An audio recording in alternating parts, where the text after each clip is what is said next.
Hello guys, नमस्कार। आप सभी का स्वागत है अपने चैनल शिवनाथ सिजी व्यापम हब पर। मेरा नाम है विभूर कुमार श्रीवास्तव। आज से हम देखने वाले हैं मैथ्स, जिसमें हम मिक्स क्वेश्चन देखेंगे। ठीक है, ये उसका पार्ट 1 है। देखो, सॉल्यूशन सब कर लेते हैं, लेकिन अभी जैसे लेंदी पेपर आ रहा है ना आजकल, जो मैचिंग वाला आ रहा है, उसके लिए कॉन्सेप्ट आपका और आपका अप्रोच जरूरी रहेगा, है ना। तो हम सबसे अच्छे अप्रोच से क्वेश्चन सॉल्व करने की कोशिश करेंगे। तो देखो, पहला क्वेश्चन क्या है। पहला क्वेश्चन है हमारे पास कि 171 इंटू 172 इंटू 173 को अगर आप 17 से विभाजित करते हो, मतलब डिवाइड करते हो, तो शेष फल क्या होगा, मतलब रिमाइंडर क्या होगा, हमसे पूछ रहा है। ठीक है, तो इसको आप कैसे सॉल्व करोगे? क्या आप इसको सब पूरा सॉल्व करके देखोगे? नहीं, मत करो ऐसा। आप एक काम करो कि ये 171 हुआ, 171 है, आप इसको 171 को 170 प्लस 1 लिख सकते हो क्या? इंटू कर दो इसको, और यहाँ पे क्या है, ये 172 है, तो क्या आप इसको 170 प्लस 2 लिख सकते हो? लिख सकते हो। फिर क्या है, 173 है, तो 170 प्लस 3 लिख लो इसको। यही हो गया, है ना। हमसे क्या पूछ रहा है, हमको इसको किससे डिवाइड करना है? हमको इसको डिवाइड करना है 17 से। 17 से हमको डिवाइड करना है, हमसे रिमाइंडर पूछ रहा है। आप एक बात बताओ, क्या ये 170 ये मल्टीप्लाई है ना, पहले आप ये देख लो। अगर मैं इस 17 से डिवाइड करूंगा तो ये 170 कट जाएगा, ये 170 कट जाएगा, ये 170 कट जाएगा। मेरे पास बचेगा क्या क्या इन संख्याओं से? क्या क्या बचेगा बताओ? यहां से बचेगा मेरे पास 1, यहां से बचेगा मेरे पास 2, और यहां से मेरे पास क्या बचेगा? 3। तो यही तो हमारा रिमाइंडर है ना, 1 इंटू 2 इंटू 3। तो यहां से हमारे पास क्या बचा? 3 2 जा 6, और 1 इंटू करोगे तो 6। ऑप्शन नंबर डी ही हमारा सही आंसर हो जाएगा। ऑप्शन नंबर डी 6 हमारा सही आंसर हो जाएगा, है ना। देखो, क्या आप इसको पूरा मल्टीप्लाई करके इससे डिवाइड करके देखते हैं? ऐसे क्वेश्चन सॉल्व नहीं होंगे, जल्दी जल्दी में आपको ऐसे ही करना पड़ेगा। चलिए नेक्स्ट क्वेश्चन देखते हैं, क्वेश्चन नंबर 2। क्वेश्चन नंबर 2 है हमारे पास, ए क्यूब प्लस बी क्यूब अगर रेशियो में है ए क्यूब माइनस बी क्यूब के, और यहाँ पे 185 रेशियो 158, तो क्या आप यहाँ पे ए क्यूब प्लस बी क्यूब का फॉर्मूला लगाओगे? ए क्यूब माइनस बी क्यूब का फॉर्मूला लगाओगे ए रेशियो बी निकालने के लिए? तो वो बहुत गलत तरीका हो जाएगा। हम इसको कैसे सॉल्व करेंगे? ये रेशियो में है, तो सबसे पहले आप एक काम करो, आप इसको ऐसे ही सेट कर लो। ए क्यूब प्लस बी क्यूब है, रेशियो मतलब अपॉन ए क्यूब माइनस बी क्यूब। इतना हमको पता चला। इधर क्या है 185, और इधर क्या है नीचे इसके 158। इतना हो गया। अब क्रॉस मल्टीप्लिकेशन कर दो, कोई फॉर्मूला मत लगाओ, क्योंकि हमको ए रेशियो बी चाहिए ना। क्रॉस मल्टीप्लाई करो इधर, तो ये कितना हो जाएगा? ये हो जाएगा 158 ए क्यूब प्लस 158 बी क्यूब। इसको ऊपर लेके आओगे तो क्या हो जाएगा? 185 ए क्यूब माइनस 185 बी क्यूब। अब देख लेते हैं बड़ा क्या है। ये ए 185 बड़ा है ना, तो इसको आप इधर लेके आओ। देखो, ये 158 बी क्यूब है, ये यहाँ पे माइनस में, इधर आगे क्या हो जाएगा? प्लस। तो ये plus 185 B cube equal to इधर क्या है 185, ये 5 है ना, ए क्यूब है, ये प्लस में है, तो इधर आगे क्या हो जाएगा? माइनस। तो 158 ए क्यूब। बस इसको सॉल्व करो। आप सॉल्व करने से आपके पास क्या निकल के आएगा? आप जब इन दोनों का टोटल करोगे तो ये हो जाएगा 3 हो जाएगा, 4 हो जाएगा, 3 हो जाएगा, 343 बी क्यूब इक्वल टू, जब यहां से निकालो तो क्या हो जाएगा? ये इससे हो जाएगा 7, यहां से हो जाएगा 2, 27 ए क्यूब। अब आप एक बात बताओ मेरे को, यहाँ पे हमको रेशियो निकालना है ना। क्या मैं इसको ऐसे लिख सकता हूं? A cube upon B cube equal to, आप बताना मेरे को, ठीक है। अभी जब 27 इधर चले जाएगा इसके नीचे, तो ये कितना हो जाएगा? ये हो जाएगा 343 अपॉन 27। क्या मैं इसको ऐसे लिख सकता हूँ? लिख सकता हूँ। और जब मेरे को इसका केवल ए बी का वैल्यू चाहिए, तो मैं इसको क्यूब रूट निकाल लेता हूँ, इसका क्यूब रूट। तो देखो यहाँ पे क्या आ जाएगा? a अपॉन बी हमारे पास निकल के आ जाएगा 143 किसका क्यूब रूट होता है? ये होता है 7 का। और ये 27 किसका होता है? 27 होता है 3 का। यही हमसे क्वेश्चन में पूछा है कि a रेशियो b कितना होता है, तो a रेशियो b आपका निकल के आ जाएगा 7:3। यही हमारा सही आंसर हो जाएगा। ऑप्शन नंबर डी हमारा सही आंसर हो जाएगा। ठीक है, चलिए नेक्स्ट क्वेश्चन देखते हैं, क्वेश्चन नंबर 3। क्वेश्चन नंबर 3 भी है हमारे पास। तो देखो, आप इसको कैसे सॉल्व करोगे? क्या आप x मान के सॉल्व करोगे, या फिर एकदम लंबा चौड़ा निकाल के सॉल्व करोगे? 100 मानोगे, 1000 मानोगे? कॉन्सेप्ट देखो आप इसका। ट्यूलिप और देवांश के पास जो कंचे थे, उनकी संख्या का अनुपात 7:9 था। एक क्या है? एक है ट्यूलिप और एक है देवांश। तो मैं इसको ऐसे लिख लेता हूं, क्या है? 7:9। दूसरा क्या है, जबकि शीतल और देवांश के पास कंचों की संख्या का अनुपात 7:15 है। क्या क्या है, शीतल और देवांश, ये आपको ध्यान रखना है इसका क्रम, ठीक है। ये कितना है, 7:15। हमसे क्या पूछा है, ट्यूलिप और शीतल के पास उपलब्ध कंचों की संख्या का अनुपात। अनुपात जब हमसे पूछ देता तो हम क्यों 1000, 100 या फिर x माने, कुछ नहीं मानेंगे, हम इन सब का निकाल लेते हैं। देखो ट्यूलिप, देवांश और शीतल, इसका आप निकालो टोटल। देखो ट्यूलिप और देवांश यहाँ पे कितना है, 7:9 है। वहीं पे शीतल और देवांश क्या है, 7:15 है। आप इसको उल्टा कर लोगे, आप इसको देवांश इस टू शीतल अगर करोगे तो ये क्या हो जाएगा, ये 15:7 हो जाएगा, 15:7 हो जाएगा। बस आप इसी को चेंज कर लियो यहाँ पे। तो आप यहाँ पे क्या कर दोगे, देवांश के नीचे क्या आ जाएगा 15 और यहाँ शीतल के नीचे क्या आ जाएगा 7। बस आप इसको सॉल्व कर लो। हम इसको कैसे सॉल्व करते हैं आपको पता है ना। यहाँ पे आप कुछ नहीं मानोगे, इसका इंटू करोगे आप, यहाँ पे क्या आएगा, इन दोनों का इंटू करोगे, नहीं ऐसे मत लिखो, जो यहाँ वाला संख्या है ना उसी को आप यहाँ लिख लोगे, ठीक है। खाली जगह पे आप लिख लिए। अब आप यहाँ पे क्या करोगे, आप इन दोनों का मल्टीप्लाई लिखोगे यहाँ पे। जैसे यहाँ 15 खाली था तो ये 15 और यहाँ पे खाली तो अपन 15 लिख लिए, तो वैसे ही यहाँ पे 9 है और यहाँ पे खाली है तो अपन यहाँ क्या लिख लेंगे 9। आप इसका इन दोनों को इंटू कर दो, इन दोनों को इंटू करोगे तो कितना हो जाएगा, ये हो जाएगा 105 इस टू, यहाँ पे क्या हो जाएगा, ये हो जाएगा 5 4 135 और यहाँ पे आपके पास क्या निकल के आ जाएगा 63। ये निकल के आया। पेन कैसे भाग रहा है, एक मिनट ना, ये निकल के आया। अब हमसे क्या पूछ रहा है, हमसे पूछ रहा है ट्यूलिप और शीतल। तो देखो ये हो गया ट्यूलिप, ये हो गया शीतल। ट्यूलिप का क्या है 105, तो ये आप 105 इस टू, शीतल का कितना है, तो शीतल का है 63। बस आप इसको काट दो, किससे काटोगे, 7 से काटो। 9 से भी कट रहा है क्या, 9 से नहीं कट रहा, 7 से कट रहा है ना, तो 7 से जाएगा एक बार में, ये जाएगा 5 बार में, तो ये हो जाएगा 15:6। ये 3 से भी चले जाएगा, फिर 3 से भी काट दो इसको, 3 से जाएगा कितने बार में 5:2, तो 5:2 आपका सही आंसर हो जाएगा। कहीं पे 5:2 है क्या, 5, अरे एक मिनट रुको, यहाँ ऊपर गलत हो गया ना, इसीलिए ऊपर गलत हो गया, इसीलिए अपन इसको पहले किससे काटे, इसको पहले 7 से काटे, तो 7 से कितने बार में गया, एक बार में और 5 बार में। ये 7 से कितने बार में जाएगा, 9 बार में। अब अपन इसको 3 से काटेंगे तो 3 से कितने बार में जाएगा, ये जाएगा 5 बार में और ये जाएगा 3 बार में। तो 5:3 हमारे पास है क्या, 5:3, ऑप्शन नंबर ए हमारा सही आंसर हो जाएगा। ठीक है, चलिए नेक्स्ट क्वेश्चन देखते हैं, क्वेश्चन नंबर 4। तो आप कॉन्सेप्ट अच्छे से समझो, बाकी क्वेश्चन तो आप सॉल्व कर ही लोगे, लेकिन सही टाइम पे भी करना है ना। शीला अपने ग्राहक को अंकित मूल्य पर अधिकतम कितने % की छूट दे सकती है कि उसे अपना सामान बेचने पर, अंकित मूल्य बोल रहा है ना, ये देख लो आप अच्छे से, बेचने पर ना तो लाभ हो ना हानि हो, यदि उसने पहले से ही क्रय मूल्य को 25% ज्यादा अंकित कर रखा है। आप एक बात बताओ, यहाँ पे हमको क्या क्या जानकारी दे दिया है कि कॉस्ट प्राइस मान लो आप 100 रुपए है, एमआरपी में वो क्या कर चुकी है पहले ही, एमआरपी में वो पहले ही 25% ऐड कर चुकी है, 25% ऐड कर चुकी है, ठीक है। तो ये कितना हो जाएगा, ये एमआरपी हो जाएगा 125%। अब हमसे क्या पूछ रहा है कि इसमें कितना % हम अधिक से अधिक इसमें हम डिस्काउंट दे सकते हैं कि ना तो लाभ हो ना तो हानि हो। आप मेरे को एक बात बताओ, एमआरपी हमारा 125 रुपए है, इसमें हम कितना अधिक से अधिक डिस्काउंट दे सकते हैं, परसेंट में पूछ रहा है ना, परसेंट में, देखो परसेंट में, तो हम डायरेक्ट लिख लेते हैं ना, हम 100% में से कितना इसको डिस्काउंट दे दें, परसेंट के लिए यहाँ पे 100, कितना डिस्काउंट दे दे कि ना हमको प्रॉफिट हो ना लॉस हो। तो प्रॉफिट और लॉस ना होने के लिए हमारा कॉस्ट प्राइस कितना हो जाए, 100 हो जाए। बस इसी को आपको सॉल्व करना है। तो देखो ये 125 से आप इस 100 को काट लो, ये चले जाएगा 25 से 5 बार में, चले जाएगा 4 बार में, ठीक है। हाँ, इससे आप इसको काट लो, ये चला जाएगा कितने बार में, 20 बार में। ये ऊपर गया तो ये हो जाएगा 80, तो इधर क्या हो गया 100 माइनस x, ये 20 ऊपर जाके इधर क्या हो गया 80। आप इस x को इधर ले आओगे तो इधर क्या हो जाएगा 100 और ये प्लस में तो इधर क्या हो जाएगा माइनस, तो ये हो जाएगा 80 equal to x।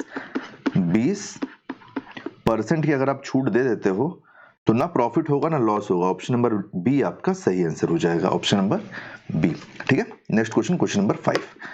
Question number 5 है हमारे पास कि राम नरेश एक बैग खरीदता है जिसका अंकित मूल्य 400 रुपए है। वह इसे 2 क्रमागत छूट के बाद 160 रुपए में खरीदता है। ठीक है, यदि दूसरी छूट 20% है तो पहली छूट कितनी होगी? आप एक बात बताओ मेरे को, हमको क्या बोल रहा है कि अंकित मूल्य कितना है 400, और हमको एक बात पता है कि अंकित मूल्य पर डिस्काउंट मिलेगा। 2 क्रमागत छूट के बाद 160 रुपए में खरीदता है। पहली छूट हमसे पूछ रहा है ना, सेम चीज देखो, x माइनस 100 माइनस एक्स, इससे हमको परसेंटेज पता चल जाएगा कि हमें आज कितना छूट दिए हैं। ठीक है, क्योंकि परसेंट का क्वेश्चन है। दूसरी छूट कितनी है? 20%, मतलब 100 से आप 20% घटा दो, कितना हो गया? 80। 80 ही वैल्यू बची ना उसकी। और ये सब करने के बाद हमको कितना रुपए में पड़ रहा है? वो 160 रुपए में। बस आपको इसी को सॉल्व करना है। देखो 2 जीरो से आप 2 जीरो यहाँ काट दो, फिर आप एक काम करो कि इससे आप इसको काट दो 2 बार में, और जितना कम छोटा हो सकता है क्वेश्चन उतना कर दो। इस 2 से इसको कर दो आप 2 से 2 बार में कट जाएगा, और इस 2 से ये कट जाएगा 50 बार में। तो यहाँ पे क्या बचा? यहाँ पे बचा 100 माइनस एक्स, ये यहाँ पे क्या है? यहाँ पे 1 है ना, ये 50 इधर जाएगा, क्रॉस मल्टीप्लिकेशन हो जाएगा तो 50, ये 100 माइनस ये इधर आएगा प्लस में, तो ये माइनस में आ गया 50, और ये माइनस में इधर आके प्लस में हो जाएगा। x इक्वल टू 50% की छूट में उसको छूट है, पहली छूट। तो ऑप्शन नंबर सी आपका सही आंसर हो जाएगा कि पहली छूट 50% है, दूसरी छूट 20% है। तो हमारा 400 रुपए का सामान हम 160 रुपए में खरीदे हैं। नेक्स्ट क्वेश्चन अपन देख लेते हैं, क्वेश्चन नंबर 6। क्वेश्चन नंबर 6 है कि 10 कुर्सियों का मूल्य 4 मेज के बराबर है। 4 मेजों के 4 मेज के बराबर है। 15 कुर्सियों का मूल्य 15 कुर्सी और 2 मेज, 2 मेज मतलब प्लस 2 कर दोगे, और 2 मेज का मूल्य 2000 रुपए है। 2000 रुपए है। एक मेज का मूल्य ज्ञात कीजिए। अच्छा, हमसे मेज पूछा है ना, तो अपन यहाँ से ना कुर्सी का मूल्य अगर निकाल लेंगे यहाँ से, तो हम अपन इसको यहाँ पे वैल्यू पुट कर देंगे। तो आप एक काम करो, आप इसको सॉल्व करो। ये जो है ना 10 कुर्सी का मूल्य 4 मेज है, तो अपन यहाँ से एक कुर्सी का मूल्य निकाल लेते। तो एक कुर्सी का मूल्य कितना हो जाएगा? 4 मेज, और ये 10 जो इसके नीचे ले आओ, 4/10। तो ये आप इसको यहाँ से काटो, तो एक कुर्सी हो गई 2/5 मेज के बराबर।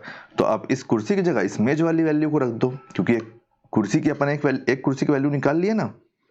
बस देखो, ये हो गया 15 इंटू, यहाँ पे रखना है हमको 2 मेज बटे 5 प्लस 2 मेज इक्वल टू 2000।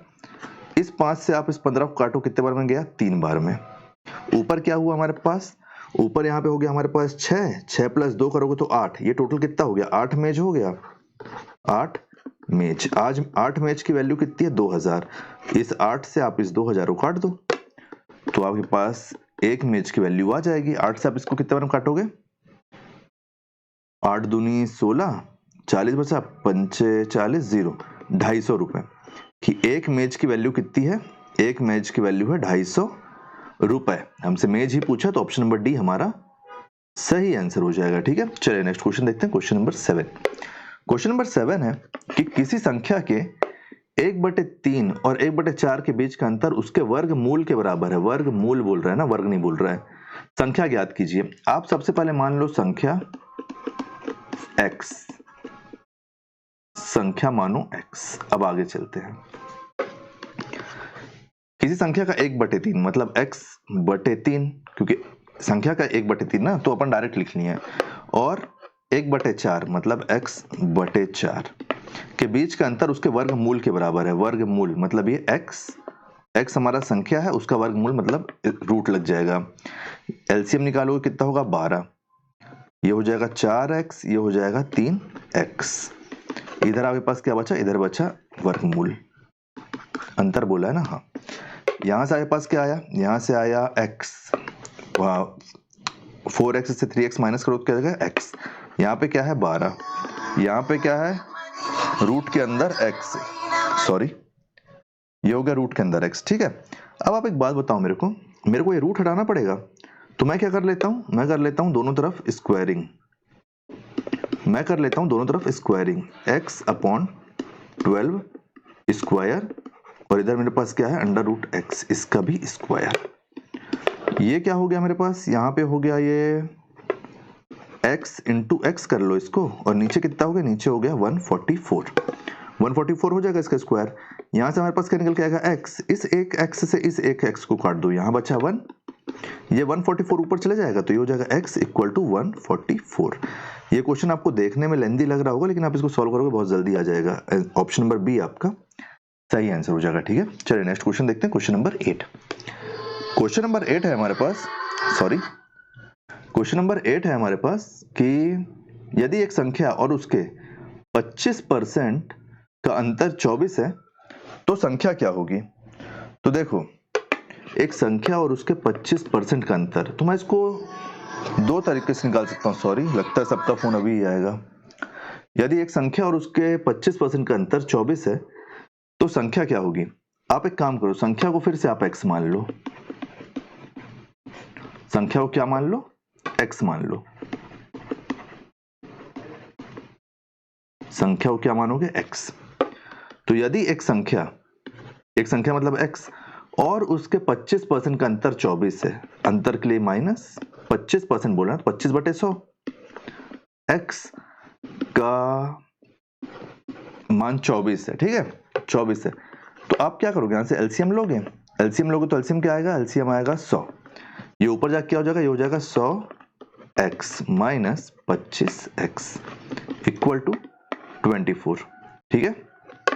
अब आप एक चीज देखो, यहां से हमारे पास क्या निकल के आया, यहां से आया 75x, इस 100 को आप ऊपर ले जाओ, ऊपर ले जाओगे तो ये हो जाएगा 2400। सॉल्व कर लो इसको, इसको सॉल्व कर लो, इसको काट लो, सीधे सीधे आप 5 से ही काटो, 5 से काटोगे तो एक बार में जाएगा, 5 बार में जाएगा, ये जाएगा आपका 4 बार में, 8 बार में, 0 बार में, फिर इसको काटोगे तो जाएगा 3 बार में, ये जाएगा आपका 9 बार में, 6 बार में, फिर 3 से काटोगे तो ये जाएगा आपका 3 बार में, 2 बार में, मतलब x की वैल्यू क्या निकल के आ गई, x की वैल्यू निकल के आ गई 32, और यही आपका सही आंसर हो जाएगा, ऑप्शन नंबर बी आपका सही आंसर हो जाएगा, ठीक है। अब आपको मैं इसका दूसरा कॉन्सेप्ट बताता हूं। देखो एक संख्या और उसके अंतर का, एक संख्या और उसके 25% का अंतर 24 है, तो अगर मान लो संख्या कितनी होती है, 100% होती है, इसके एक संख्या और उसके 25% का अंतर 24 है, तो 25% का अंतर हटा दो इसको, तो ये कितना हो गया 75%, मतलब ये जो वैल्यू है 24 ये इसके 75% की होगी। मैं अगर 25% की वैल्यू यहां से निकाल लेता हूं तो 25% की वैल्यू क्या हो जाएगी, जब मैं इसको 3 बार इंटू करूंगा यहां से, 25% की वैल्यू हो जाएगी 8। 100% की वैल्यू करने के लिए मेरे को क्या करना पड़ेगा, देखो मैं इससे अगर 3 बार गुना करूंगा तो 25 आ जाएगा, 8 से 3 बार इसको गुना करूंगा तो 24 आ जाएगा। अब अगर मेरे को इस 25 से 100% करना है तो मेरे को इसका 4 गुना करना पड़ेगा, तो मैं इस 8 का भी 4 गुना कर दूंगा, तो 8 चौके कितना होता है, 8 चौके 32 होता है ना, तो ये मैं इसको शॉर्ट में भी निकाल सकता था, तो ये मेरे को XYZ नहीं करना पड़ता, ठीक है। अगर आपको ये कॉन्सेप्ट ज्यादा पसंद आया हो तो आप मेरे को बताना, मैं इसको नेक्स्ट वीडियो में ज्यादा अच्छे तरीके से समझा दूंगा कि ये कैसे हुआ है, ठीक है। वैसे इजी है, इतने से आप समझ ही गए होगे, 4 गुना कर दिए, 4 गुना कर दिए यहाँ पे, ठीक है। तो ऐसे भी क्वेश्चन सॉल्व होते हैं, ऐसे भी क्वेश्चन सॉल्व होते हैं। चलिए नेक्स्ट क्वेश्चन देखते हैं, क्वेश्चन नंबर 9। क्वेश्चन नंबर 9 है हमारे पास कि 8 है, 8 टू द पावर 2/3 है, ये किसके बराबर है। देखो ये बहुत अच्छा क्वेश्चन है ना, इस 8 को मैं 2 टू द पावर 3 लिख सकता हूं, ये ऐसे हो जाएगा। इसको मैं और क्या कर सकता हूं, आप एक चीज पढ़ोगे हो, a to the power n, अगर ये अंदर है और यहाँ पे m है तो ये क्या हो जाता है, ये हो जाता है a n इंटू m, तो यही तो है ना, यहाँ पे यही तो हो रहा है यहाँ पे, तो क्या मैं इसको 3 इंटू 2/3 नहीं लिख सकता, इस 3 से 3 कट जाएगा, 2 टू द पावर 2 बचेगा, ये क्या हो जाएगा 4, ऑप्शन नंबर सी हमारा सही आंसर हो जाएगा, ठीक है। नेक्स्ट क्वेश्चन देखते हैं, क्वेश्चन नंबर 10। अगर वीडियो पसंद आ रहा होगा तो वीडियो को आप लोग शेयर कर देना और हाइप जरूर कर देना। देखो और आने वाले क्लास में तो बने ही रहोगे फिर अगर अच्छा लग रहा होगा तो। देखो एक वस्तु मिस्टर एक्स को 20% लाभ पर बेची जाती है, ठीक है, मिस्टर एक्स इस वस्तु को 25% लाभ पर मिस्टर वाई को बेच देते हैं। यदि मिस्टर वाई इस वस्तु के लिए 225 रुपए का भुगतान करते हैं तो मूल विक्रेता के लिए इस वस्तु का क्रय मूल्य क्या है? क्रय मूल्य मतलब सीपी। आप सबसे पहले मान लो सीपी 100, एक्स 100 मत मानो, एक्स मानो। ये हो गया एक्स। सबसे पहले इसको 20% के लाभ पर बेचा गया तो ये मतलब 120। फिर इसको 25% के लाभ पर बेचा गया मतलब 125, है ना लाभ। इन सबका टोटल वैल्यू कितना हुआ है? 225। काटना चालू करो। ये गया 5 बार में 25 से, ये गया 4 बार में, ये जाएगा 4 बार में और 5 बार में। एक 0 से एक 0 काट दो। इस 4 से इस 12 को 3 बार में काट दो। इस 3 से इस 45 को काट दो 15 बार में। हो गया, वैल्यू निकल के आ गई। और कहीं से कुछ नहीं कट रहा है ना, देख लो कुछ नहीं बचा ना। यहाँ से बचा 10 और यहाँ से बचा 15। इसको ले जाओगे आप क्रॉस मल्टीप्लिकेशन करोगे तो x की वैल्यू आ जाएगी 150। ऑप्शन ये नीचे लिखा हूं तो इसको नीचे मत समझ लेना आप लोग, ये ऊपर का है, ठीक है ना। ये 15, इसको आप ऊपर जाकर क्रॉस मल्टीप्लिकेशन करोगे तो क्या आ जाएगी? x की वैल्यू 150 रुपए, 150 रुपए। ऑप्शन नंबर बी आपका सही आंसर हो जाएगा। तो उम्मीद करता हूँ सारे 10 क्वेश्चन आपको समझ में आ गए होंगे। कहीं पे भी कोई भी डाउट होगा पूछ लेना। वीडियो आपको कैसा लगा इसका फीडबैक जरूर दीजिएगा। वीडियो अगर आपको पसंद आया हो तो वीडियो को लाइक कीजिए, वीडियो को शेयर कीजिए। आने वाले वीडियो के लिए चैनल पे बने रहिए, चैनल को सब्सक्राइब कीजिए और वीडियो को हाइप जरूर कर दीजिएगा। अपना फीडबैक कमेंट में दीजिएगा। Thank you.